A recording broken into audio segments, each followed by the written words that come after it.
सत्ता चेतन रूप सब ज्ञाता लख के नमो। समय सार सब भूत आर सब भूत।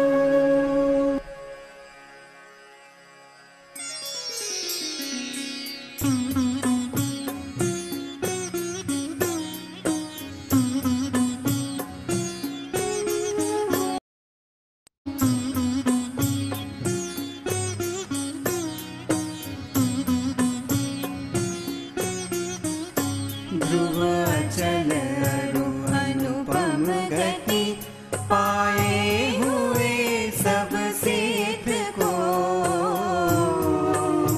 मैं वंद श्रुत केवल कथित कहूँ समय प्राभृत को अहो।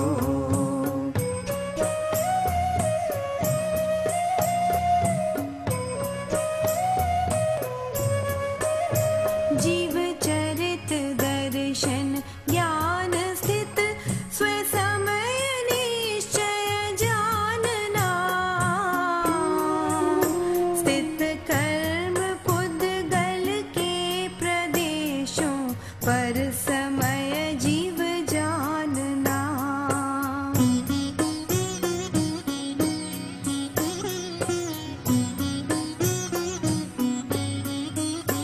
एकत्व निश्चय गत समय सर्वत्र सुंदर लोक में। उससे बने बंधन कथा जु विरोधिनी एकत्व में।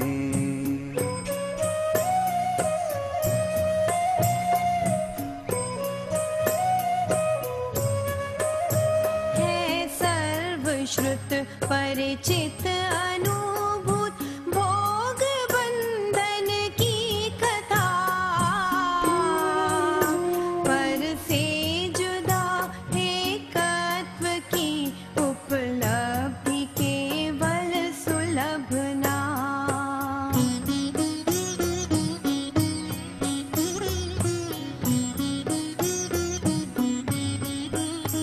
दर्शाऊं एक विभक्त को आत्मा तने निज विभव से। दर्शाऊं तो करना प्रमाण न छल ग्रहो स्खल ना बने।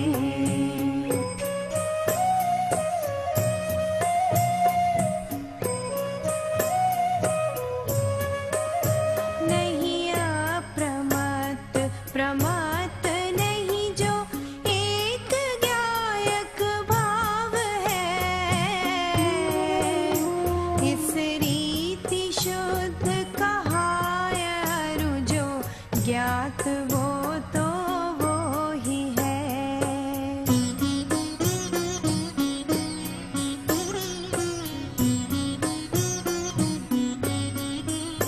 चारित्र दर्शन ज्ञान भी व्यवहार कहता ज्ञानी के। चारित्र नहीं दर्शन नहीं नहीं ज्ञान ज्ञायक शुद्ध है।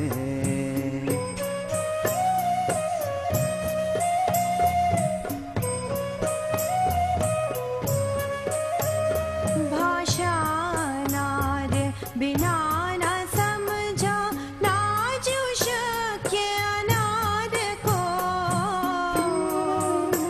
व्यवहार बिन परमार्थ का उपदेश हो अशक्य यो।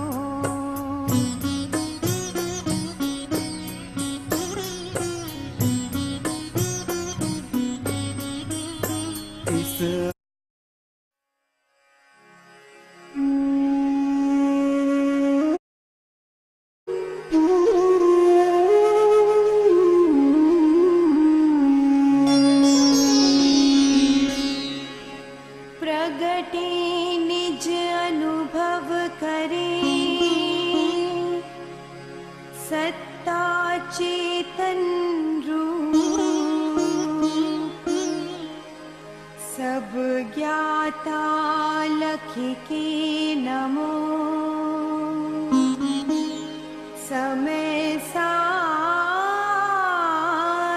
सब भूत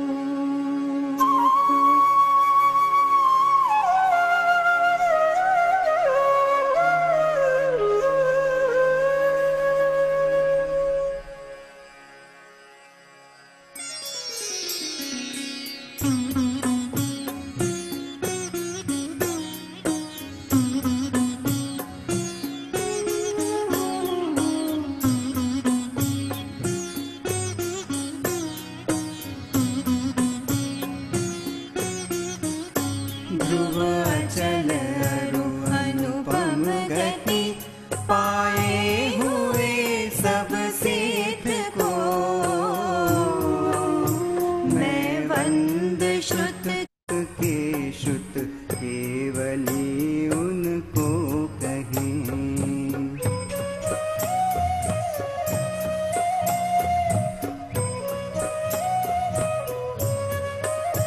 श्रुत ज्ञान सब जाने जो जिन श्रुत केवली उसको कहे सब ज्ञान सो आत्मा ही है श्रुत केवली उससे बने।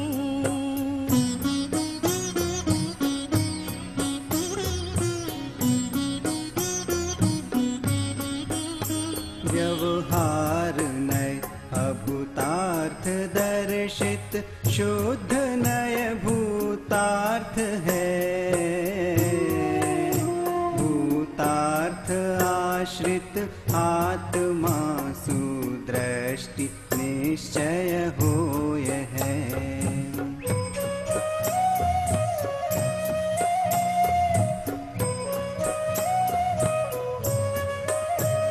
देखे परम जो भाव उसको शुद्ध नय ज्ञातव्य है ठहरा जो अपरम भाव में व्यवहार से उपदिष्ट है।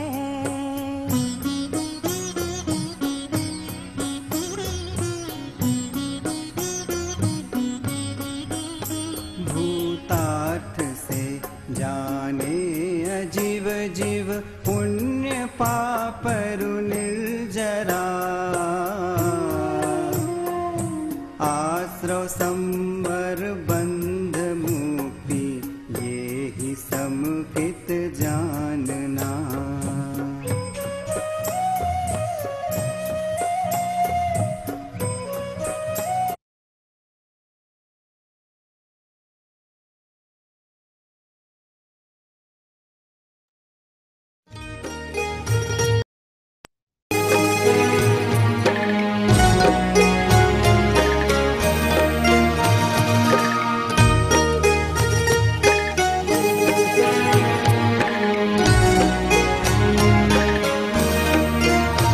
षड्वाद नय षट द्रव्य गुण पर्याय और प्रमाण का जड़ कर्म चेतन बंध का अरु कर्म के अवसान का कह कर स्वरूप यथार्थ जग का जो किया उपकार है उसके लिए जिन वाणी माँ को वंदना शत बार है।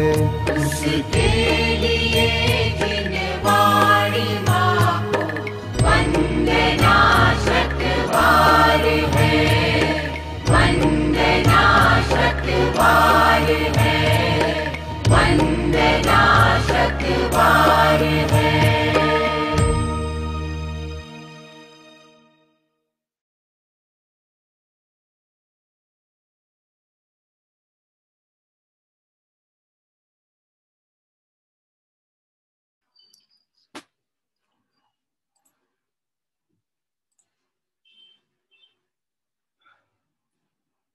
सभी सादरमी बंधुओं को जय जिनेन्द्र। आइए मंगलाचरण पूर्वक स्वाध्याय प्रारंभ करते हैं। प्रणमो अरिहन्ताणं प्रणमो सिद्धाणं नमो आयर्याणं नमो वज्रायाणं नमो लोये सबसाहुणम् अरहंत सिद्ध सूरि उपाध्याय साधु सर्व अर्थ के प्रकाशी मांगलिक उपकारी हैं। तिनको स्वरूप जान रागते भई जो भक्ति काय खुनमय स्तुति को उचारी हैं। धन्य धन्य तुम ही से काज सब आज भय कर जोरी बार बार वंदना हमारी है। मंगल कल्याण सुख ऐसो हम चाहत हैं। हो मेरी ऐसी दशा जैसी तुम धारी है। मंगल कल्याण सुख ऐसो हम चाहत हैं। हो मेरी ऐसी दशा जैसी तुम धारी है।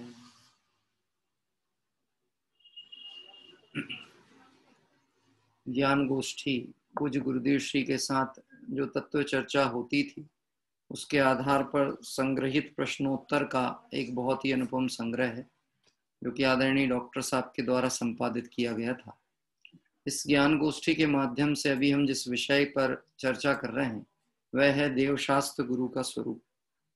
वास्तव में मोक्ष मार्ग के आधार स्तंभ हम जिन्हें कहें, जिनके माध्यम से मुक्ति के मार्ग का प्रदर्शन ही नहीं अपितु प्रैक्टिकल जीवन दर्शन भी हमें देखने मिलता है। यानी सच्चे देव का स्वरूप देखने से हमें पता लगता है कि मुझमें और उनमें कोई अंतर नहीं है। अन्य जगत की रागी देसी देवताओं को देखते हैं और एक वितरागी भगवंत को देखते हैं तो बाह्य आकार प्रकार भी हमारा उनसे मिलता हुआ दिखता है। अन्य में तो कल्पना लोक चलता है, यहाँ तो वास्तविकता है, वस्तु स्वभाव के धरातल की बात है। कल जो चर्चा हमारी चल रही थी वह था प्रश्न नंबर 10 और पेज नंबर 27। वह प्रश्न पुनः एक बार पढ़ेंगे क्योंकि ये सब प्रश्न क्रमशः एक दूसरे से जुड़े हुए हैं और हमें धारा उससे जोड़ना आवश्यक है ताकि विषय कल कहाँ छूटा था उससे आगे की बात अपनी स्पष्ट हो सके। प्रश्न वैसे तो चालू यहाँ से हुआ था कि भगवान तो वीतरागी हैं, व्यवहार भक्त की चर्चा चल रही थी कि जो भगवान का व्यवहार भक्त है वह उन पे तन मन धन सर्वस्व समर्पण करना चाहता। फिर किसी ने प्रश्न पूछा था कि भगवान तो वीतरागी हैं तो वह धन का क्या करेंगे, उनको धन पैसे से क्या लेना देना। तब वहां पर समाधान में बात आई थी कि निश्चित ही भगवान वीतरागी, उन्हें धन आदि से कुछ लेना नहीं है, लेकिन जितना जितना भी देवशास्त्र गुरु के प्रति हमारा समर्पण होता है, जिन शासन प्रभावना में हम जो भी धन आदि का खर्च करते हैं, ये सब हमारी तृष्णा को कम करने का उपाय है। और जो जिन शासन के अनुपालन करने वाले लोग हैं, पालन करने वाले, मोक्ष मार्ग में जो साधर्मी की भूमिका में जो जीव हैं, उनके प्रति यदि हमारे वात्सल्य परिणाम है और उनके प्रति सावधानी है, उनकी प्रतिकूलता साता में हमें कुछ उनके प्रति करने का भाव आता है, तो वास्तव में भगवंत के मार्ग का ही कहना चाहिए सर्वस्व समर्पण कहलाएगा। क्योंकि वीतरागी को तो कोई अपेक्षा नहीं है, ना उन्हें कोई आवश्यकता है, लेकिन जो संसार अवस्था में जीव हैं और मोक्ष मार्ग में लगे हुए हैं, उनकी परिचर्या करना, उनकी देखभाल करना, उन्हें देवशास्त्र गुरु की भक्ति की व्यवस्थाएं उपलब्ध कराना, उन्हें जिनवाणी उपलब्ध कराना, ये सब कहलाता है भगवान के प्रति सर्वस्व समर्पण का भाव। यहाँ तक की चर्चा हुई थी और कल जिस प्रश्न को हम पढ़ रहे थे उसका कुछ लाइनें पढ़ ली थी, वहां से चालू करते हैं। ज्ञानी जीव भी भगवान के समक्ष भक्ति करते हुए बोलते हैं कि हे नाथ, भव भव में आपकी शरण प्राप्त हो। यदि भगवान का शरण ना होता तो ज्ञानी जीव ऐसा क्यों बोलते? क्या प्रश्न आया? यदि भगवंतों की शरण नहीं होती तो ज्ञानी जीव ऐसा क्यों बोलते? तो निश्चित ही हमको लगता है कि भगवंतों की शरण है और उनकी शरण में जाने से अपना काम हो जाएगा। इस वाक्य का समाधान गुरुदेव श्री कहते हैं। यद्यपि इस प्रसंग में भगवान महावीर की एक शिक्षा हमको स्मरण करनी चाहिए। भगवान जन्मते नहीं, बनते हैं। जो जीव पुरुषार्थ करे वह भगवान बन सकता है और जन्म से कोई भगवान नहीं होता। क्या कह रहे? जन्म से कोई भगवान नहीं होता। जो पुरुषार्थ करे वो भगवान बन सकता है। तो यहाँ प्रश्न आया कि हम भगवंतों की शरण में जाने की बात क्यों कहते हैं? यदि हम खुद ही भगवान बन सकते हैं तो उनकी शरण में जाने की जरूरत क्या है? तो कल हमने एक बात कही थी कि जैसे कोई दुर्लभ व्यक्ति को चलने के लिए सपोर्ट के लिए जरूरत पड़ती है एक लाठी की, और उस लाठी की सपोर्ट से वो चलता है, या छोटा बालक है तो वो 3 पहिए की साइकिल या 3 पहिए की लकड़ी की गाड़ी को धक्का देते हुए उसको पकड़ के चलना सीखता है। लेकिन जब तक नहीं चलना आता है, जब तक निर्बलता है, तब तक ये संबल की जरूरत है, ये सहयोग की जरूरत है, पंच परमेष्टि ही शरण। लेकिन जब उसकी सामर्थ्य हो जाए, उसके बल प्रकट हो जाए, तब उसे इनको हटाना नहीं पड़ता, छोड़ना नहीं पड़ता, वो स्वयं छूट जाते हैं। जैसे किसी मकान हो और मंजिल पर चढ़ना, दूसरे माले तक जाना हो, और उस मकान में सीढ़ी ना हो, तो हम बाहर से एक सीढ़ी टिकाते हैं तरफ, है ना, बांस की सीढ़ी लगा ली और उसके द्वारा ऊपर चढ़ने की कोशिश की। अभी चढ़ रहे हैं तो सीढ़ी को पकड़ेंगे कि नहीं पकड़ेंगे? मजबूती से पकड़ेंगे कि कमजोरी से पकड़ेंगे? या मजबूती से पकड़ेंगे। कब तक पकड़ेंगे? या जब तक ऊपर ना चढ़ जाए। और ऊपर चढ़ गए, जहां हमें पहुंचना था उस जगह पे पहुंच गए। अब यदि हम सीढ़ी को पकड़ के ही बैठे रहें कि नहीं आपका तो बहुत बड़ा उपकार है, आप ही ने हमको ऊपर लाया, तो आप फिर ऊपर नहीं पहुंचने वाले, क्योंकि आप किसी ना किसी पायदान को पकड़ के बैठे रह जाओगे। ऐसे ही देवशास्त्र गुरु हमें मोक्ष मार्ग के दिग्दर्शक हैं, अपने स्वरूप के प्रदर्शक हैं। तो यहाँ पे ज्ञानी के भी ऐसे कथन आते हैं कि भव भव में आपकी शरण प्राप्त हो, और इसके पीछे अभिप्राय क्या होता है इसका स्पष्टीकरण गुरुदेव जी ने दिया था। भव भव में भगवान का शरण प्राप्त हो, समाधान, यह मात्र निमित्त की तरफ की भाषा है। किसके तरफ की भाषा है? निमित्त के तरफ की भाषा।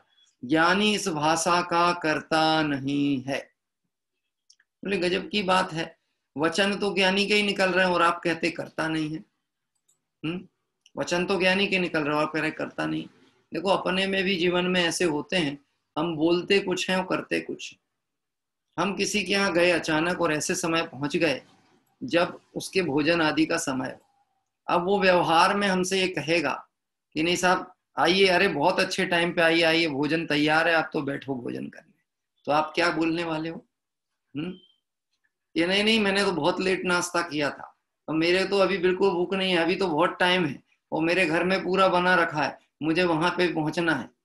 अब आपको मैं बताऊं कि भूख तो बहुत जम के लगी थी, लेकिन कथन व्यवहार में क्या कह रहे हो आप कि नहीं साहब अभी भूख नहीं, अभी भूख नहीं। बात ख्याल में आती है? ऐसे ही ज्ञानी करता नहीं है, वचन व्यवहार में ऐसा निकलता है, हे प्रभु आपकी ही शरण प्राप्त हो, भव भव में आपकी शरण प्राप्त हो। पर निश्चय से देखे तो ज्ञानी जानता है आत्म शरण के बिना कार्य होने वाला नहीं है। तो भगवंत के पास आके क्या करना कि उनसे विधि भर सीख लेना, अंदर कैसे जाना, विकारों से कैसे विवर्जित होना, विकारों को कैसे समित करना या नष्ट करना, उसकी कला सीखने के लिए हम भगवंतों के पास आते हैं। और चूंकि अनादि काल के पर्याय बुद्धि संस्कार पड़ा हुआ है, तो पर्याय दृष्टि के कारण से उसको छोड़ना कठिन है, आसानी से नहीं छूटती। इसलिए बारंबार अभ्यास करने की दृष्टि से हम अनेक बार भगवंतों की भक्ति पूजा आदि कार्यक्रमों में, प्रतिदिन देव दर्शन में इसमें सम्मिलित होते हैं। तो देखो ज्ञानी कैसे वचन निकल सकते हैं, उसमें कहीं कोई दिक्कत नहीं है कि हे प्रभु भव भव में आपकी शरण प्राप्त। परंतु ये निमित्त की तरफ की भाषा है, ज्ञानी इस भाषा का कर्ता नहीं है। इस भाषा के समय ज्ञानी के अंतर में ऐसा अभिप्राय होता है कि राग रहित चिदानंद मेरा स्वरूप है। क्या कह रहे? भगवान की करता है भक्ति और गुणों का ज्ञान होता है अपना। ये कैसे संभव कि भगवान की करे भक्ति और दिखे अपना? मैंने आपको एक दृष्टांत पहले भी दिया था, आपने दर्पण देखा कि नहीं देखा? किस किस ने दर्पण देखा है बताइए? अभी स्वाध्याय में बैठने के पहले भी तो देख के ही बैठे होंगे ना। अभी स्वाध्याय में बोलो किसको देखना है? शरीर को देखना दिखाना है कि आत्मा को? तो आत्मा को देखना है तो दर्पण की क्या जरूरत है? और दर्पण को यदि आपने देखा तो दर्पण को देखा कि अपने को देखा? दर्पण सिर्फ एक बार देखा जाता है, जिस दिन आप खरीदने जाते हो उस दिन दर्पण देखते हो, क्वालिटी कैसी है, ठीक ठाक है कि नहीं, प्रॉपर है कि नहीं, बस उस दिन, उसके बाद आज तक किसी ने दर्पण देखा ही नहीं। दर्पण में जब भी दर्पण के सन्मुख जाते हो तो अपना ही चेहरा देखते हैं। क्या कह रहे हो? और मैं आपसे प्रश्न पूछता हूँ, थोड़ा समझदार व्यक्ति हो तो अगर अपने चेहरे पे कहीं कालिक लग गई हो तो वो दर्पण को पोंछेगा कि चेहरा साफ करेगा? किसको साफ करेगा? अपने को। अभी इसी बात से समझना, हम भगवान का प्रक्षाल करें, अभिषेक करें तो हमें लगता है हम भगवान की अपवित्रता मिटा रहे हैं। नहीं, हम अपनी पवित्रता की भावना के लिए वो कार्य करते हैं। भगवान तो वीतरागी हैं, उनके ऊपर तो कहीं कोई दोष है ही नहीं। कदाचित कोई रजकण आदि आ गए हो बाहर के अवलंबन से, तो वह रजकण आदि से वितरागता खंडित ना हो, इस भाव को ध्यान में रखते हुए प्रक्षाल किया, और प्रक्षाल करते करते परिणामों की स्वच्छता के निमित्त जिन बिंब, इसीलिए मैं निरखता उनमें निज प्रतिबिंब, पढ़ते हैं ना प्रतिमा प्रक्षाल पर, परिणामों की स्वच्छता यानी उनके निकटवर्ती होने से, उनके स्वरूप चिंतन करने से हमारे भी विकार परिणाम चले जाते हैं।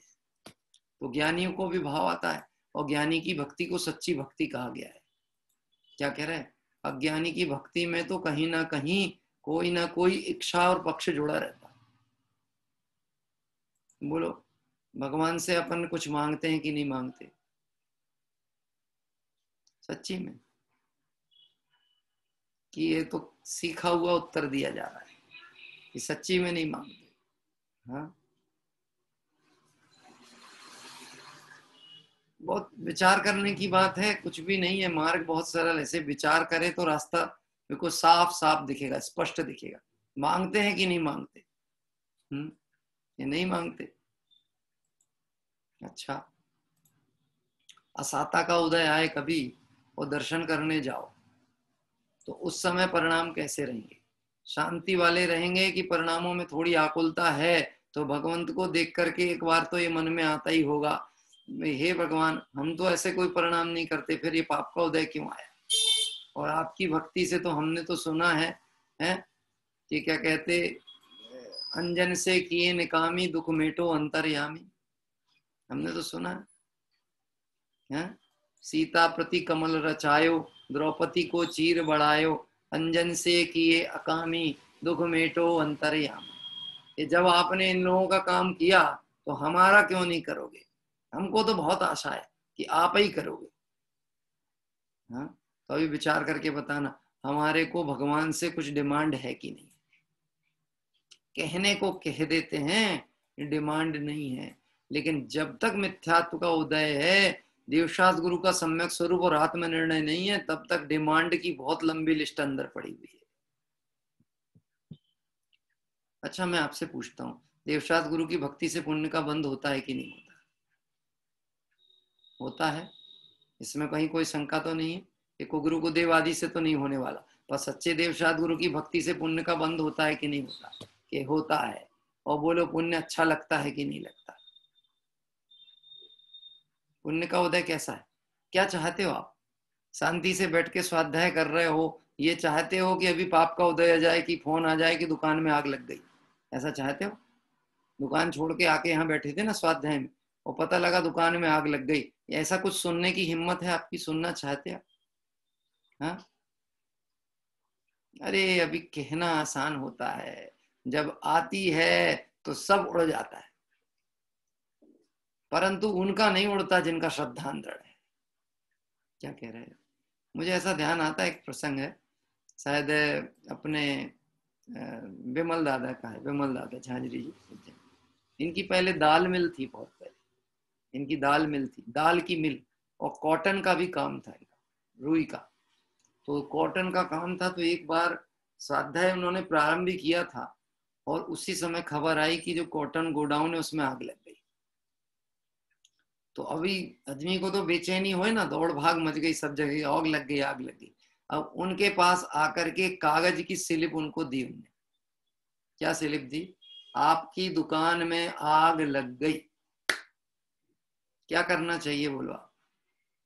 हाँ, जिनवाणी तो वही है, वक्ता वही है, श्रोता को इतना तो बोल ही सकते हैं कि साहब अब ये प्रेजेंट काम बहुत बड़ी जिम्मेदारी आ गई है, उसको देखना जरूरी है, ये गाथा अपन कल ले लें तो कहीं कोई तकलीफ तो नहीं है ना। हाँ, पर अच्छा था, आत्मबल था उनका। उन्होंने कहा लग गई ना, अब बुझाने से तो बुझने वाली है नहीं, और लग गई है, वो बुझाएंगे भी तो क्या होगा और नहीं होगा, तो कम से कम हम अपना स्वाध्याय क्यों छोड़े। अब जो होना था वो तो हो ही गया, क्यों होना था तो हो ही गया। अब आप विचार करके देखना कि यदि ये तत्व निर्णय होगा तो फिर ये बात विचार में आएगी, जो होना है सो निश्चित है, केवल ज्ञानी नहीं गाए। और ये बात आने का मतलब है देवशास्त्र गुरु का सही श्रद्धा है। और अगर ये बात नहीं आती कि हम बचा लेंगे, हम सुरक्षा कर लेंगे, हम दौड़ लगा लेंगे, इसका मतलब देवशास्त्र गुरु का श्रद्धा नहीं।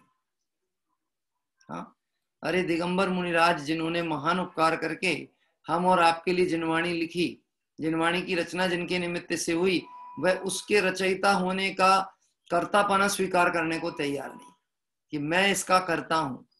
लेकिन हम प्रकाशन कर दें, प्रिंटेड बुक को रिप्रिंटेड कर दें या अपनी तरफ से वितरण कर दें, तो बोलो अपने को ऐसा भाव तो नहीं आता ना कि सामने तो कम से कम लिखा हो कि इनकी स्मृति में इनके परिवार के द्वारा भेंट दी गई। हाँ, आना चाहिए कि नहीं आना चाहिए? आना तो नहीं चाहिए, पर साहब क्या करें, भूमिका अनुसार आ जाता है। ये कौन सी वाली भूमिका है? ये कौन सी भूमिका है? या विरत सम्यक दृष्टि चौथे गुण स्थान वाली भूमिका है कि उसकी निचली दशा की बात चल रही है? जहां तक कर्ता बुद्धि पड़ी है वहां सब प्रथम गुण स्थान चल रहा है, मिथ्यात्व पड़ा हुआ है। क्या कह रहे हैं? जहां भी कर्ता बुद्धि है, मैं करता हूं ऐसा जहां विकल्प चल रहा है, मानो देवशास्त्र गुरु का सिद्धांत नहीं है और यही चल रहा है। बोलो साहब, प्रमोद जी भिलाई से, दुकान कौन चला रहा?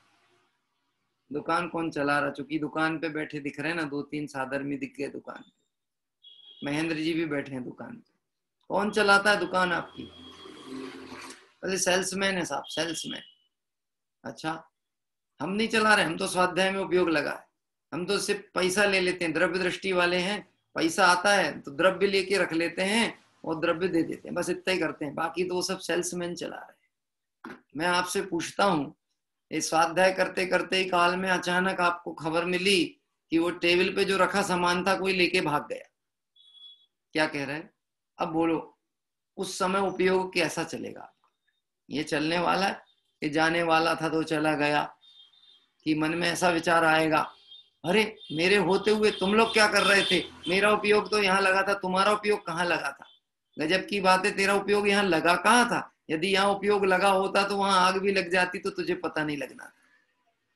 देखो, दिगंबर मुनि राजों का उपयोग जो अंतरोन्मुख होता है तो बाहर उपसर्ग होते हैं और उन्हें पता नहीं चलता।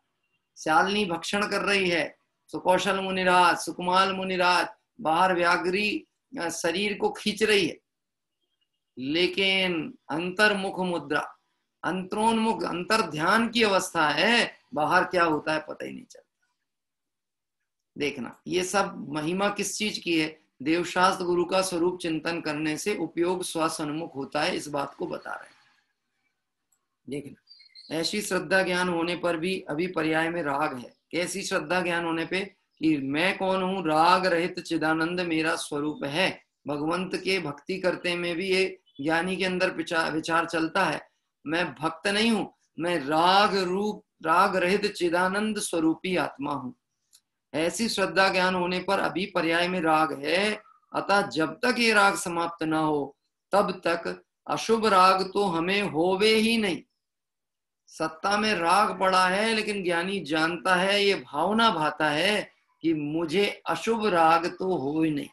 अशुभ राग ना हो मतलब मेरी दृष्टि विषय कषायों में ना जाए, यदि टिके भी तो किसके साथ टिके? देवशास्त्र गुरु के साथ जाए। आज तप धर्म का दिन है ना, तो जब रात्रि में अपन तप की चर्चा करेंगे तो उस तप में 12 प्रकार के तपों की व्याख्या आने वाली है। 6 अंतरंग तप और 6 बहिरंग तप। कितने प्रकार से? 6 अंतरंग और 6 बहिरंग।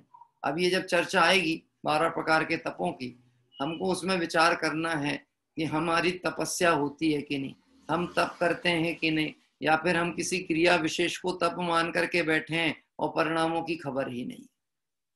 जबकि पूरा फल किससे लगने वाला है? परिणामों से। काय का फल लगना है? परिणाम से। आज तक जितने जीवों को मुक्ति की प्राप्ति हुई है वो परिणामों की शुद्धता से हुई है। जिन्हें स्वर्गादि की प्राप्ति हुई है वह शुभ परिणामों से हुए हैं, और जो नरकादि गतियों में परिभ्रमण कर रहे हैं वह सब अशुभ परिणाम का फल है। देखते हैं, देखिए क्या कह रहे हैं कि ऐसी श्रद्धा ज्ञान होने पर भी अभी पर्याय में राग है, अतः जब तक ये राग समाप्त नहीं होता तब तक अशुभ राग तो हमें होवे नहीं, और वीतरागता के निमित्त के प्रति ही लक्ष्य हो। हमारा सारा उपयोग जो हो वो किसकी तरफ समर्पित हो? वीतरागता के लक्ष्य का हो, वीतरागता का ही बहुमान हो। मैं आपसे एक बात कहूं, जब इलेक्शन का टाइम आता है ना तो मतगणना होती है, तो जैनों को एक अभियान चलाना पड़ता है कि आप अपने नाम के आगे सरनेम ना लिख करके जैन लिखें। आपको पता है, ऐसे आपको मैसेज आते हैं कि आप अपने नाम के सामने सरनेम ना लगाएं, जैन लगाएं। क्यों? कि एक पर्टिकुलर संख्या तो ज्ञात हो कि जैन अल्पसंख्यक हैं कि कितनी मात्रा में। हम जो सरनेम प्रयोग करते हैं, अमुक अमुक सरनेम अपना डाल लिया तो पता ही ना चले। बहुत सारे सरनेम ऐसे हैं, जैसे बोहरा शब्द है, ये मुस्लिम में भी होता है और श्वेतांबर जैनों में भी होता है। देखा, बोहरा। ऐसे एग्जाम्पल के तौर पे मैंने बताया। तो यहाँ पे अभी जैनत्व का बहुमान नहीं आया ना, तो अभी भी पर्याय में जिस कुल में पैदा हुआ है उस ब्रांच को छोड़ने को तैयार नहीं। ऐसा लगता है ये नाम सरनेम रहेगा तो मैं बड़ा, जैन शब्द लगा दिए तो मैं जनरल हो जाऊंगा। मैं आपसे एक प्रश्न पूछूं, दृष्टि का विषय जो गायक परमात्मा कहा गया है वो क्या है? सामान्य है कि विशेष है?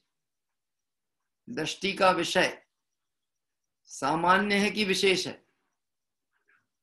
विशेष मतलब भेद प्रभेद, ज्ञान वाला, दर्शन वाला, चारित्र वाला, ऐसा कहना आत्मा को ये विशेष, और आत्मा को अखंड त्रिकालिक अभेद रूप से देखना ये कहलाता है दृष्टि का विषय सामान्य। दृष्टि के विषय में भेद प्रभेद नहीं देखे जाते। ऐसे ही जिसे देवशाद गुरु का श्रद्धान होता है वो अपने सरनेम के चक्कर में जैन लिखने से पीछे नहीं हटता, क्योंकि जैन शब्द अपने आप में बहुत बहुलता को और व्यापकता को लिया हुआ है। किसको कहते हैं जैन? बोलो साहब, जैन साहब से पूछ रहे हैं जैन किसको कहते हैं।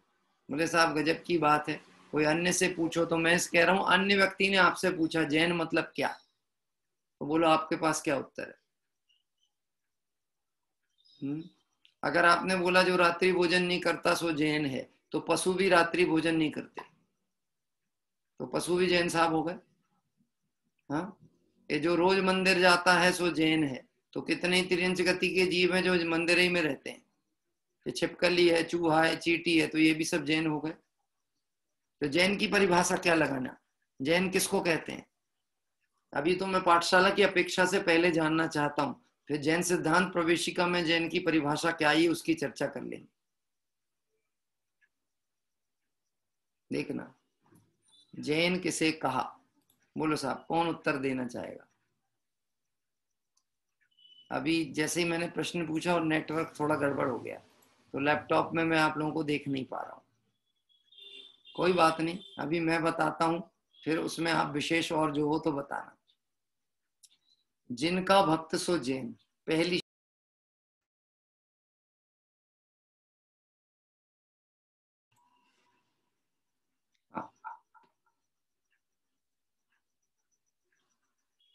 अभी आवाज आ रही है आपको भरत भाई? आती है।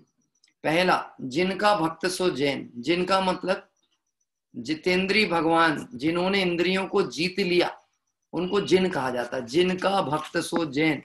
दूसरा, जिन आज्ञा को माने सो जैन। पहला क्या है? जिनका भक्त सो जैन, जिन आज्ञा को माने सो जैन, और जिन धर्म के बताए हुए मार्ग पर चले सो जैन। ये जो तीन लक्षण बताए ना, ये व्यवहार जैन के हैं, निश्चय जैन के नहीं है। किसके हैं? व्यवहार जैन के। तो अभी हम पहले निश्चित करें हम व्यवहार जैनी हैं कि नहीं। पहला, जिनका भक्त सो जैन, तो जिनेंद्र भगवान के अलावा किसी के आगे भी सर झुकाने का भाव आया, कुगुरु कुदेव के पास में, वो सब लगा लेना, दुकान का ताला का पैर पड़ना कि अगरबत्ती घुमाना, इसका मतलब जैन ही नहीं हुआ, क्योंकि आपको अपने भगवान पे भरोसा ही नहीं है। उनकी सामर्थ्य पे भरोसा नहीं है। ऐसा लगता है ये तो कुछ करते ही नहीं है, वीतरागी नहीं, वीतरागी हैं, इसलिए जो करे उसके पास चलो अपन। जिनका भक्त नहीं है, व्यवहार जैन पना नहीं। जिन आज्ञा को माने सो जैन। अब जो निर्दोष मार्ग भगवान की वाणी में आया है, महावीर भगवान की वाणी में आया है, 24 तीर्थंकरों ने बताया है, वो तो जिनवाणी में लिखा है। अब जिनवाणी पढ़ने सुनने का समय नहीं है। क्या कह रहे हैं, टाइम ही नहीं, बहुत व्यस्त है, त्रस्त है। 10 दिन आते हैं 10 लक्षण पर्व के, तब उसको ऐसा लगता है कि हाँ धर्म कुछ करने की आवश्यकता है। और वो भी धर्म कौन सा, क्रिया प्रधानता वाला धर्म। ये 4 पूजाएं कर लो, 5 पूजाएं कर लो, शाम के समय में कहानी सुन लो, कोई सांस्कृतिक कार्यक्रम हो तो उसमें भाग ले लो, और एकासन कर लो, उपवास कर लो, ये सब कर लो, तो अपन धर्मात्मा हो गए। बात ख्याल में आ रही। जिन आज्ञा तो जानता ही नहीं, और जिन आज्ञा को मानता भी नहीं। हाँ, न जिन आज्ञा जानता है, न जिन आज्ञा को मानता है। अब जिन आज्ञा तो ये है कि तू अकर्ता है, ज्ञायक स्वाभावी आत्मा है, अपने में परिपूर्ण द्रव्य है, तुझे कहीं कुछ करने की आवश्यकता नहीं है, ये जिन आज्ञा है। तो ना तो जिन आज्ञा को जानता है, ना मानने को तैयार। अब मैं आपसे एक प्रश्न पूछता हूं, हम अपने आप को, यदि ये 3 जो कंडीशन व्यवहार जैन की डाली गई है, इसमें हम नहीं खरे उतर रहे, तो हम कौन है? जैन साहब हैं कि अजैन साहब है? पहली तो जिनका भक्त सो जैन, जिन आज्ञा को माने सो जैन, जिन आज्ञा। अब मैं आपसे पूछता हूं, जिन आज्ञा में कंदमूल आदि खाने की बात है क्या? अष्टमूल गुण का पालन करना श्रावक के प्रथम कर्तव्य में गिनाया, तो ये दिव्य धनीच में आया है ना। श्रावक धर्म भी तो जिन दिव्य धनीच में आया ना। ये हमने और आपने तय किया कि श्रावक का धर्म क्या होगा, कि जो भी जैन शासन है वो सब वस्तु तत्व अनुसार है, वस्तु स्वरूप अनुसार है, और वीतराग भगवान की वाणी में आया। तो अष्टमूल गुण का पालन है कि नहीं है? हाँ, मद्य त्याग, मांस त्याग, मधु त्याग, आप चैप्टर सुनना, अपन ने इसका स्वाध्याय पहले कर चुके हैं। हम क्या श्रावक हैं कि नहीं, पहले हमको ये तय करना है। क्योंकि अगर हम श्रावक के पद के योग्य नहीं हैं, अभी हमारे जीवन में मद्य मांस मधु का त्याग नहीं है, हमें भगवान की भक्ति करने का, स्पर्श करने का अधिकार भी नहीं है, और यदि हम करते भी हैं तो धर्म का ही उल्लंघन कर रहे हैं, मर्यादा उल्लंघन कर रहे हैं। और आज के परिवेश में ये तो बहुत खतरनाक चीज बन गई। ऐसा हुआ, एक भोपाल के कोई साधर्मी बंधु हैं, उनकी बेटी के लिए संबंध की चर्चा चलती थी। तो धन संपन्न था, संपन्न व्यक्ति थे। तो मैं आपसे पूछता हूँ, संपन्न व्यक्ति को अपनी बेटी देना हो तो किसको देना चाहिए? कैसा देखना चाहिए वर? वर की तलाश किस तरफ से करनी चाहिए? हाँ, कहाँ से चालू करनी चाहिए? ये तुम तो ले जाके ढकेले उसको कुआं खाई में, और पंडित जी को कहो कि पंडित जी थोड़ा सा आप जब आओगे ना तो थोड़ा प्रेरणा देना इन लोगों को, ताकि ये इनका परिवार जुड़ जाए, ये लाइन पे लग जाए। धक्का किसने मारा था उधर पे ले जाकर? हाँ, अभी एक किसी साधर्मी ने बायोडेटा भेजा अपने बेटे का, अच्छा कमाता है बेटा, खूब पैसा वाला। तो उन्होंने बोला कि साहब कोई संबंध की चर्चा हुई थी, वो आपके संपर्क वाले हैं, तो निश्चित आपसे बात करेंगे, पक्का है कि वो आपसे वेरिफिकेशन कराएंगे, तो थोड़ा सा आप देख लेना, समझ लेना। तो मैंने उनसे पूछा आपको चाहिए कैसा संबंध? तो साहब अपने स्तर का चाहिए, अपने स्तर का। मैंने कहा आपका स्तर क्या है? अरे वो आपसे वेरीफाइड करेंगे, आपको हमारा स्तर नहीं पता। मैंने कहा वही तो मैं पूछना चाहता हूँ, स्तर कहाँ से नापा जाए? हम तो गुण स्थान जानते हैं, ये स्तर क्या होता है? या तो मिथ्या तो गुण स्थान लो, या चौथा लो, स्तर क्या होता है? नहीं धार्मिक। अच्छा, बहुत अच्छी बात है, तो हमको भोजन पे बुलाओ, आप धार्मिक हो तो कब आओगे आप बता देना, तो हम उस हिसाब से व्यवस्था बना लेंगे आपकी। हमको समझ में आ गया आपका स्तर क्या है। क्या कह रहे हैं? हम कैसे कह दें सामने वाले को कि ये धार्मिक है, ये धर्मी है? आपकी खुद ही इच्छा अभी विषयाभिलाषा की तरफ भागती है, देव के स्वरूप को जानता नहीं, शास्त्र की मानता नहीं, गुरु के मार्ग पे चलना नहीं चाहता, और फिर सोचता है मैं जैनी हूं तो जैन पना कैसे? क्या कह रहे? स्टैंडर्ड देखता है, स्टैंडर्ड हमारे समकक्ष होना चाहिए। हाँ, प्रथमानियों को उठा करके देखो, आपको पता चलेगा समकक्ष कैसे होते हैं। एक मैं नाम तो भूल गया हूं, प्रथमानियों में कथा पढ़ी थी मैंने। एक नगर सेठ थे कोई, उनकी बेटी के ऊपर राजा मोहित हो गया, उस नगर का राजा, जो कि क्या कहते स्वयं अजैनी था, व्यसनी था, पर वो मोहित हो गया। वो बोला विवाह तो मैं इसी से करूंगा। अब नगर सेठ के बेटी का विवाह की बात आए और राजा आकर्षित हो गया, अब कैसे विरोध करें, क्या करें क्या नहीं करें? क्या कह रहे हैं? तो सेठ के पास संदेश आया राजा का कि हम अपनी तुम्हारी बेटी के लिए विवाह का संबंध भेजते हैं, ऑफर भेज रहे हैं, आप इसको स्वीकार करें, ऐसी हमारी भावना है। और यदि आप स्वीकार नहीं करते तो राजा के दंड के लिए तैयार रहना। मैं तो प्रश्न पूछता हूं, ये अनुरोध है कि धमकी है? तो धमकी है, क्लियर कट। तो ज्ञानी जीव को धमकियां आती होंगी कि नहीं आती होंगी? कि खूब आती हैं। डरते हैं कि नहीं डरते? कि डर जाए तो ज्ञानी कैसा? जैन कभी बेचैन नहीं होते और जैनों को भय होता ही नहीं कभी। हुआ क्या? हुआ क्या? इतनी सी बात हुई, सेठ ने कहा ये तो इसकी तरफ का ऑफर है, पहले मैं अपनी बच्ची और अपने परिवारजन की भी तो परीक्षा कर लूं कि इनकी दृढ़ता कितनी है। उन्होंने अपनी पत्नी से कहा, अपने तो भाग्य खुल गए। राजा ने अपने को खबर भेजी अपनी कन्या के लिए, तो पत्नी कहती तुम्हारी बुद्धि भ्रष्ट तो नहीं हो गई? तुमने ऐसी बात सुन भी कैसे ली, और सुन भी ली तो मुझसे कैसे कह दी? और मुझसे कह दी है, अपनी बेटी से मत कहना। मैं नाम भूल गया, जिसको याद हो वो बता देना कौन है वो। अपन कंपटीशन में बहुत सारा पार्टिसिपेशन होता ना, 6 उपसम के ऊपर बहुत मेहनत होती है। यद्यपि मैं उसका निषेध नहीं करता हूं, बच्चों की दृष्टिकोण से चलो उपयोग उतना में भी लगे तो हम उसको अच्छा ही कहें, लेकिन हम उसमें से सार ग्रहण ना कर पाए। वो 6 उपसम में इसके पिताजी कौन थे, इसकी माताजी कौन थी, इसके नन्ना जी कौन थे, ये कब गए, ये कहाँ से आए, ये कौन से नगर में रहते थे, इससे कौन से प्रयोजन की सिद्धि होना है। नीलेश जी बताते हैं सीता जी का पूर्व भाव की कोई घटना है ना। अब वो मैं नाम ध्यान नहीं आ रहा, सती नीली है या कोई ऐसा कुछ नाम है, वो हो सकता है। मैं बंधुश्री, बहुत अच्छा, ये भाई ने बता दिया, बंधुश्री की कथा आती है। तो बंधुश्री की कथा में जब पिता ने उससे बोला, अब माँ और पिता के बीच में डिस्कशन हुआ कि बेटी को बताना तो पड़ेगा, क्योंकि उसका निर्णय भी हमको जानना तो आवश्यक है।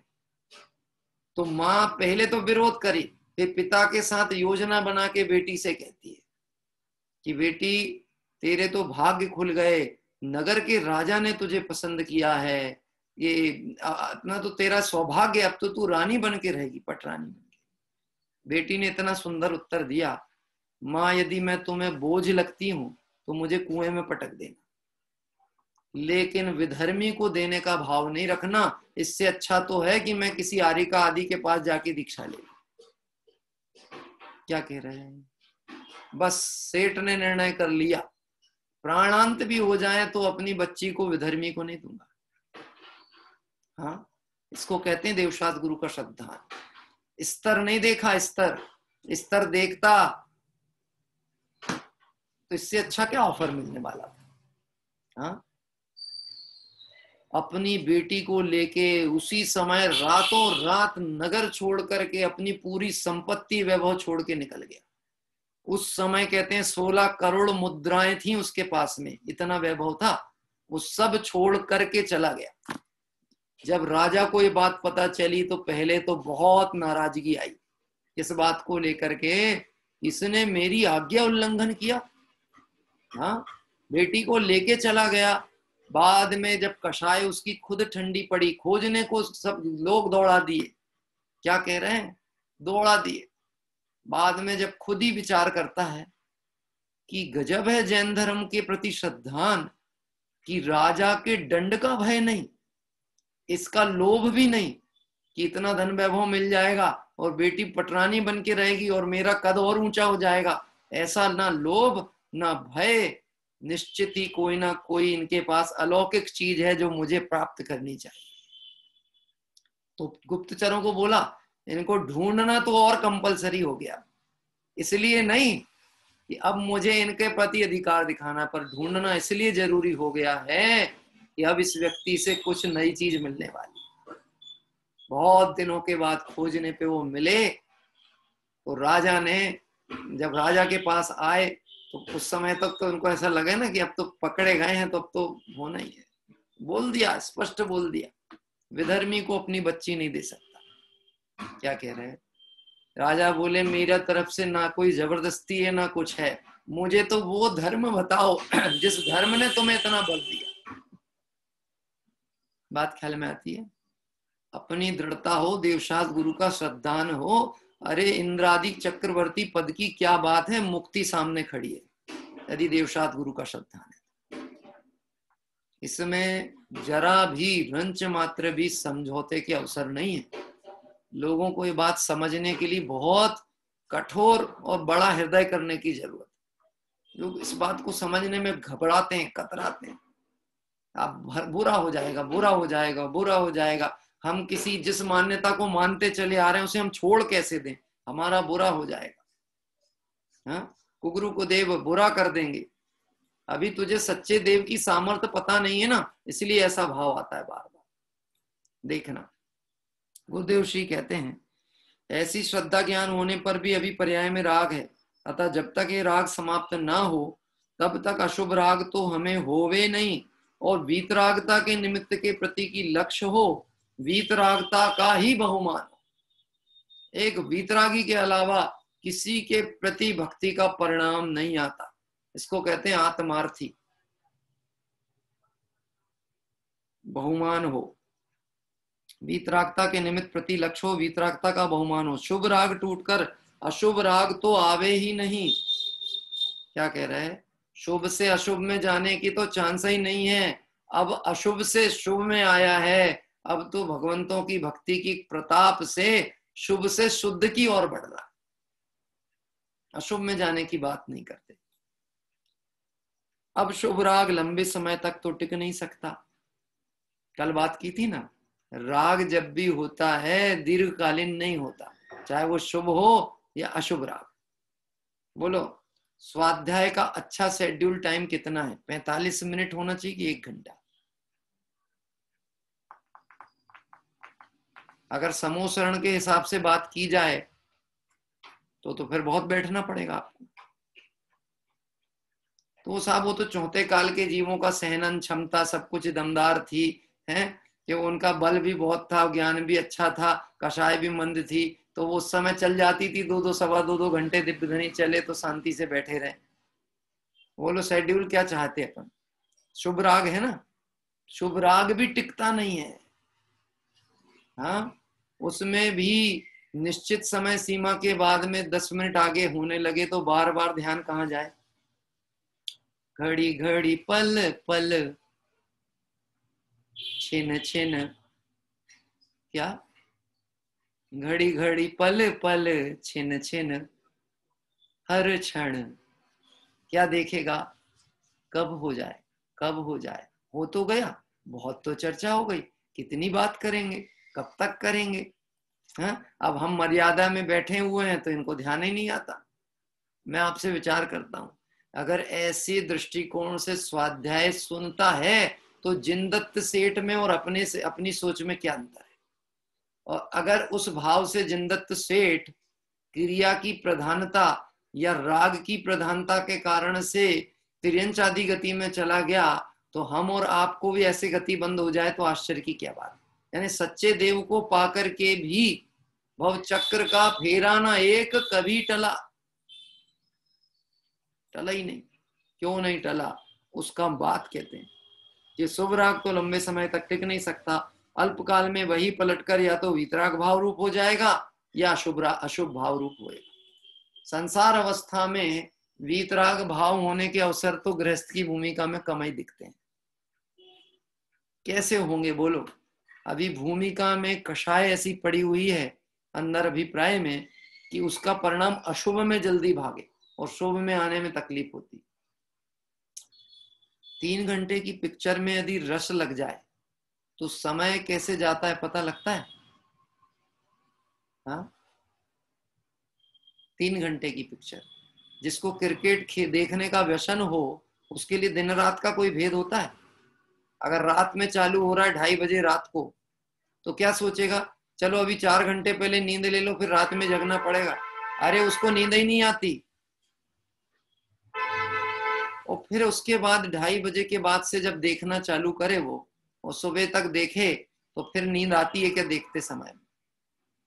अशुभ में जाने में तो इसको तकलीफ नहीं है और अशुभ में बहुत जल्दी चला जाता है। मंदिर में बैठे बैठे भी अशुभ राग हो जाए, देखा? निस्सही बोल करके गया तो था मंदिर के अंदर, पर विकल्प तो अभी संसार के ही चलते हैं, क्योंकि निश्चय की भाव भाषणा नहीं की। मंदिर में बैठे बैठे भी निश्चय शब्द तो बोला, पर भाव भाषणा हुई कि नहीं हुई? हाँ, एग्जाम्पल के लिए तौर पे बताऊं, आपने निश्चय बोल करके मंदिर में प्रवेश किया और ध्यान से अपनी पूजा में आपका उपयोग लगा था और आपको खबर नहीं था कि मैं आपके नगर में आया हूं। क्या कह रहे हैं? आपके नगर में आया। अब अचानक मैं दर्शन करने पहुंच गया, पता पूछा कि यहाँ दिगंबर जैन मंदिर कौन सा है और दर्शन करने पहुंच गया। अब आपने मुझे देखा तो था पहले से, तो जैसे ही मैं आपको दिखा फिर आपका उपयोग वहां लगेगा कि नहीं लगेगा? भाई ये इनके कोई भाई आई तो नहीं जो कुंभ के मेले में भटके हुए थे, यहाँ कैसे दिख रहे हैं? ये तो यहाँ रहते नहीं, ये कहाँ से आ गए हैं? आ गए तो किसके आए हैं, किसने बुलाया है? अच्छा आए हैं तो इनका प्रवचन वचन होना है कि नहीं होना है? मतलब आपका उपयोग की अपनी चंचलता कितनी है कि भगवंतों को छोड़ करके हम यहाँ वहां विकल्प जाल में कितनी जल्दी उलझते। इसलिए एक बात समझना, मंदिर मात्र दर्शन के भाव और आत्मदर्शन के भाव से ही जाया जाता है। बाह्य दर्शन और प्रदर्शन के लिए मंदिर है ही नहीं।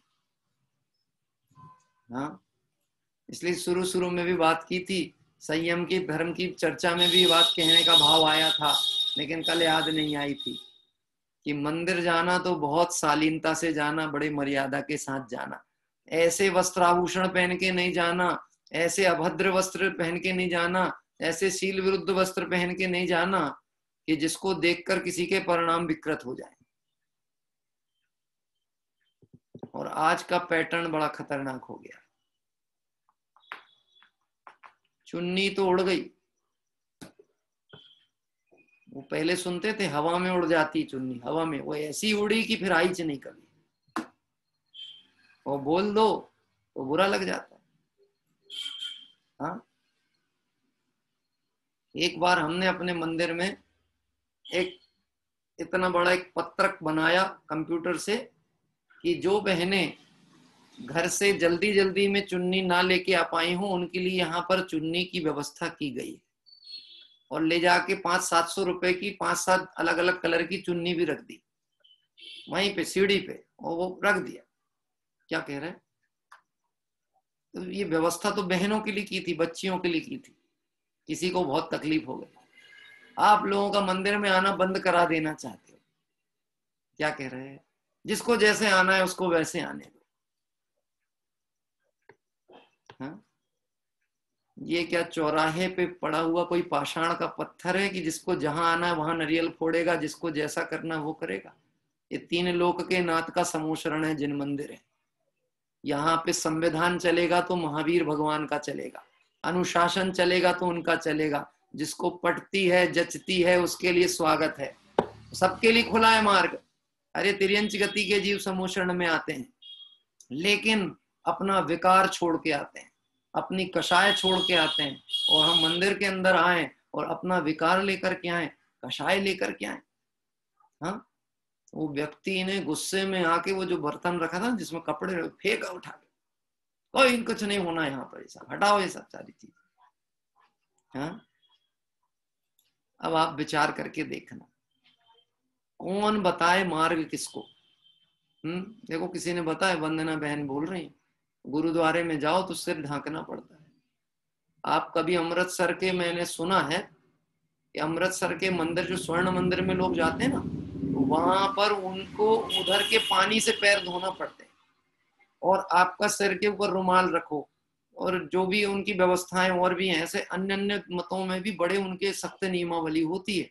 आप दर्शनार्थी भी हो, सामान्य देखने को भी आए हो, तो वो नियम पालन आपको करना पड़ता है। महावीर के शासन का तो अनुशासन ही न्यारा, रोम रोम से निकले प्रभुवर नाम तुम्हारा, नाम तुम्हारा। महावीर के शासन का तो अनुशासन ही न्यारा, परंतु ये सुहाएगा किसको? याद करना सुबह की पंक्ति, जिसके संसार समुद्र का किनारा निकट आ गया होगा उसको। क्या कह रहे हैं? और अभी जिसका भाव भ्रमण बाकी होगा, उसको तो अच्छी चीजों में भी कषाय के वेग दिखने वाले, कषाय के कारण बनने वाले। देखना, वास्तव में इस विषय पे अपने बच्चों को आप अपने स्तर पे संस्कारित करें, क्योंकि अब तो समाज की स्थिति बहुत भयावह और खतरनाक स्थिति पे पहुंच गई है। अपने बच्चों को ऐसे वस्त्र अब दिलवाएं नहीं जिसमें उनके सील पे दोष लगने के अवसर। याद आया प्रकरण तो ब्रह्मचर्य धर्म के दिन चर्चा करेंगे। याद आया इसलिए कह देते हैं क्योंकि कमिटमेंट कर दो फिर भूल जाओ तो आप बाद में याद दिला देते हो हैं कि पंडित जी आपने बोले थे, भूल गए थे, अब क्या करें। उस समय जो आना होगा वैसा ही आएगा। लेकिन जहां प्रसंग आया है, देवशाद गुरु की भक्ति श्रद्धान का प्रसंग आया है, तो व्यवहार भक्त पना भी तो हो, तब तो थोड़ा निश्चय के निकट पहुंचने के अवसर बने। देखना, पढ़ते हैं आगे का। वीतराग का ही शरण हो, इसमें ज्ञानी की ऐसी भावना है कि ये शुभ टूटकर अशुभ ना हो, अपितु शुभ टूटकर वीतरागता ही हो। क्या कह रहे? वीतराग भगवंतों की मुझे शरण प्राप्त होने का मतलब अशुभ तो हो ही नहीं, और जब भी हो तो शुभ से शुद्ध की तरफ बढ़ूं, वीतरागता की तरफ बढ़ूं, राग का पोषण। वीतराग के बहुमान का राग हुआ, उस समय भी लक्ष्य तो वीतराग की तरफ होता है। क्या कह रहे हैं? वीतराग के बहुमान का राग हुआ, भगवान की भक्ति की, भगवान की पूजा की, तो उस पूजा के काल में भी भावनाओं पे टिके हुए हैं, ना कि क्रियाओं पे टिके हुए हैं, ना कि बाह्य आलंबन पे टिके हुए हैं।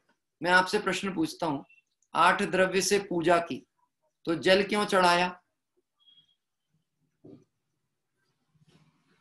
जल का आलंबन लिया ना, चंदन का अवलंबन लिया ना, पुष्प नैवेद्य दीप धूप फल अष्टद्रव्य का अवलंबन लिया, तो अभिप्राय क्या था इसके पीछे?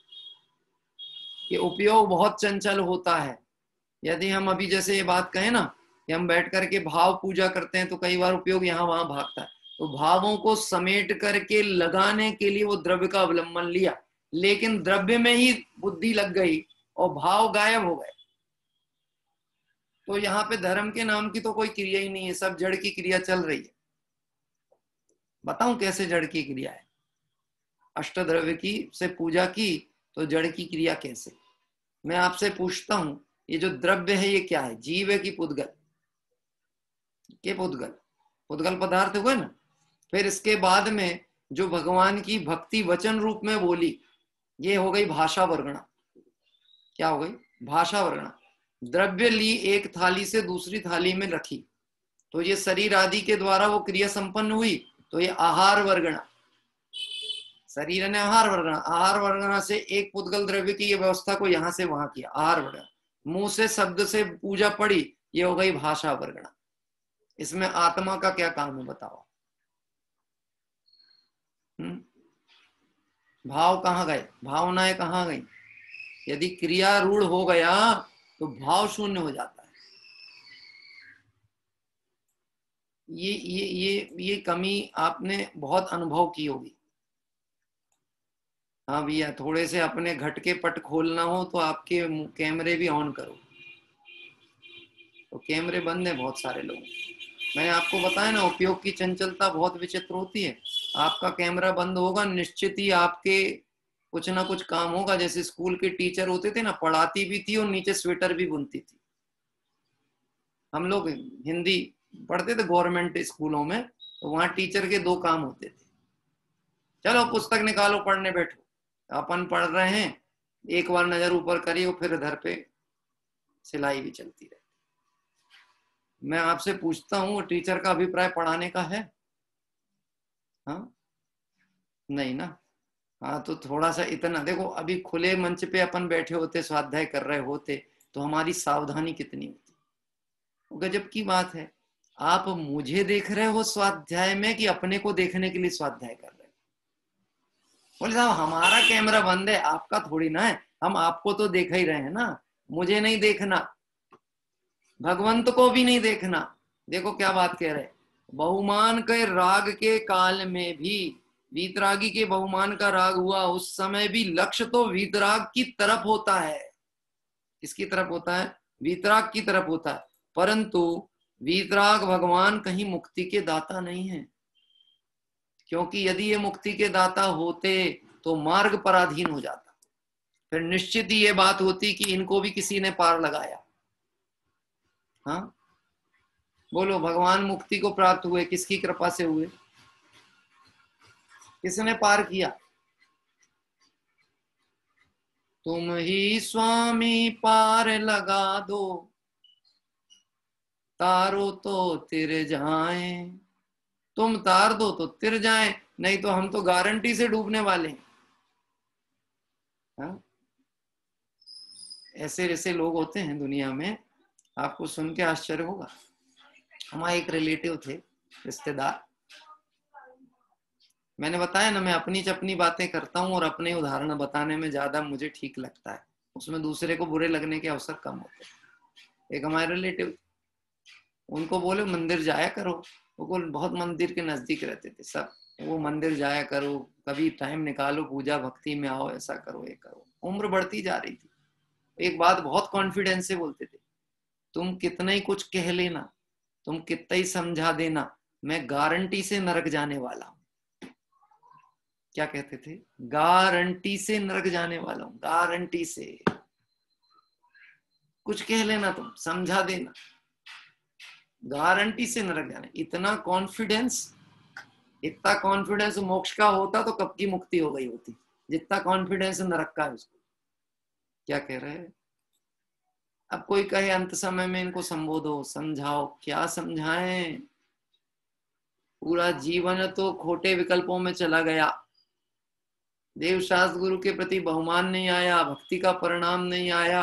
अब आखिरी समय में प्रयोजन की दो बातें कहनी हो, उसको कहो तू जीव है, और वो तो रोग की अनुभूति में पड़ा हुआ है। कष्ट है, कष्ट है, कष्ट है। ये ऐसे प्रसंग मुझे बहुत देखने आते हैं, क्योंकि लगभग लोगों की समाधि हो, संबोधन के प्रसंग हो तो लोग बुला लेते हैं, तो जाते हैं अंत समय में किसी के घर में बैठने, 2-4 दिन 6 दिन उनके संबोधन के लिए समय देते हैं। तो मुझे ये बहुत सीखने को ये चीजें मिलती हैं कि वास्तव में जो भी कार्य करना है वो जागृत अवस्था में पहले करना चाहिए, क्योंकि बाद में कुछ होने वाला नहीं है। आग लगने के बाद कुआं खोदने से काम नहीं बनने वाला, कुआं पहले से खुदा होना चाहिए। क्या कह रहे? रस्सी बाल्टी पहले से तैयार रहनी चाहिए। तो कुआं भी खुदा हो, रस्सी बाल्टी नहीं हो तो क्या करोगे बोलो आप? यानी तैयारी पूरी पहले से ही होनी चाहिए, और वो तैयारी प्रारंभ होती है देवशास्त्र गुरु के श्रद्धान से। कहां से प्रारंभ होती है? देवशास्त्र गुरु के श्रद्धान। देखते हैं, थोड़ा सा पढ़ते हैं। परंतु वीतराग भगवान कहीं मुक्ति के दाता नहीं है। मैं अपनी शक्ति से ही राग तोड़कर भगवान बनूंगा। कैसे बनूंगा? राग तोड़कर भगवान बना जाता है, जोड़ जोड़कर भगवान नहीं बना जाता है। मुझे याद आता है ऐसे कुछ कार्टून्स वगैरह आते थे पहले बच्चों के, जिसमें अपवित्रताएं जुड़ती चली जाती, गंदगी जुड़ती जाती है, तो एक राक्षस का रूप दिखाते थे। वो जहां जाए वहां का कचरा उससे चिपक जाए, गंदगी उससे चिपक जाए, और वो जितना गंदगी चिपके उसका रूप उतना बड़ा होता जाए। आप समझ लेना, यहाँ पे जो पंक्ति कही गई है ना, उस पंक्ति में क्या बात कह रहे हैं? राग, अपना राग तोड़कर ही भगवान बनूंगा, ना तो किसी की कृपा से बनूंगा, ना किसी के आशीर्वाद से बनूंगा। और नहीं बन पा रहा हूं तो उसमें मेरा मूल कारण मेरा ही मोहराग का परिणाम है, बाकी और कुछ भी नहीं। अगर आज भगवत दशा प्रकट नहीं हो पा रही है तो उसमें कोई दूसरा बाह्य कारण नहीं है। मैं अपने स्वभाव से अनभिज्ञ हूं, अपनी सामर्थ्य नहीं जानता हूं, इसीलिए पामर की पर्याय में पड़ा हुआ। आपने डॉक्टर साहब की वाली कहानी सुनी है, करोड़पति रिक्शा सुनी है? करोड़पति रिक्शा वाला। वैसे तो ये शब्द अपने आप में सुनने में बड़ा अटपटा लगता है, रिक्शा वाला और करोड़पति, परंतु उन्होंने कहानी लिखी मैं कौन हूं करके, है ना जो उसका निबंध, उसमें उन्होंने कहानी डाली करोड़पति रिक्शा वाला। कौन करोड़पति रिक्शा वाला? एक सेठ का लड़का बचपन में बिछड़ गया परिजनों से। क्या कह रहे? परिजनों से बिछड़ गया। अब वो यहाँ वहां यथा तथा भटकता है, अपनी आजीविका चलाने की कोशिश करता है, लेकिन उसके हाथ में बचपन में आपने देखा होगा ना, जैसे आजकल लोग टैटू बनवाते हैं, ऐसे पहले एक चिन्ह बनवा दिए जाते थे बचपन में बच्चों के हाथ में, तो एक चिन्ह बना हुआ था। अब माता पिता का तो देहांत हो गया, पर पिता ने अपने मित्र को कहा कि मेरी जो भी संपत्ति वैभव हो, यदि कभी मेरा बालक मिल जाए तो उसको दे देना, और योग्य हो तो दे देना। क्या कह रहे हैं? योग्य हो तो दे देना। लेकिन अब बस यही है कि अब उसको कोई समझाने संभालने वाला नहीं था, तो जैसे जीवन है वैसा चलता था। एक दिन उस सेठ को वो बालक दिख गया, चिन्ह से पहचान लिया, अरे ये तो वही है, मेरे मित्र का ही वो। तो सेठ ईमानदार था, तो उसने सोचा कि इसको धन वैभव तो दे दें, पर परीक्षा तो करें ये योग्य है कि नहीं है, परिश्रमी है कि नहीं है।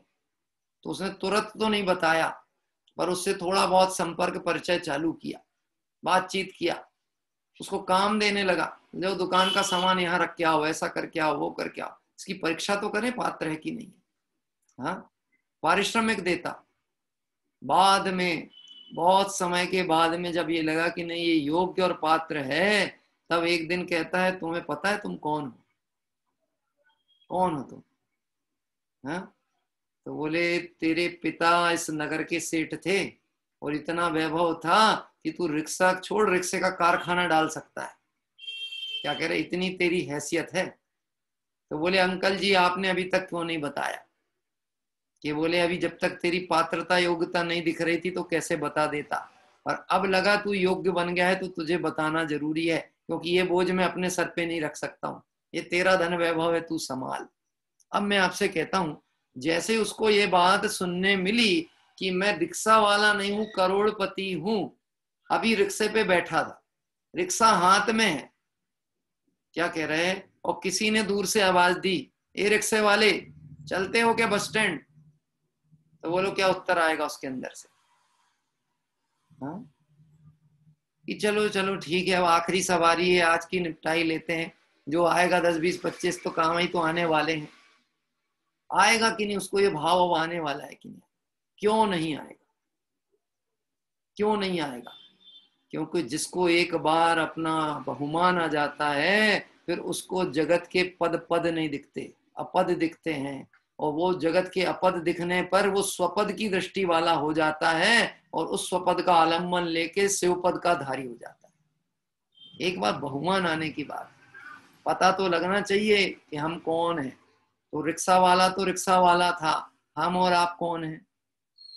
हाँ, जयंती लाल जी साहब आप कौन है? महेंद्र जी आप कौन है? व्यापारी हैं?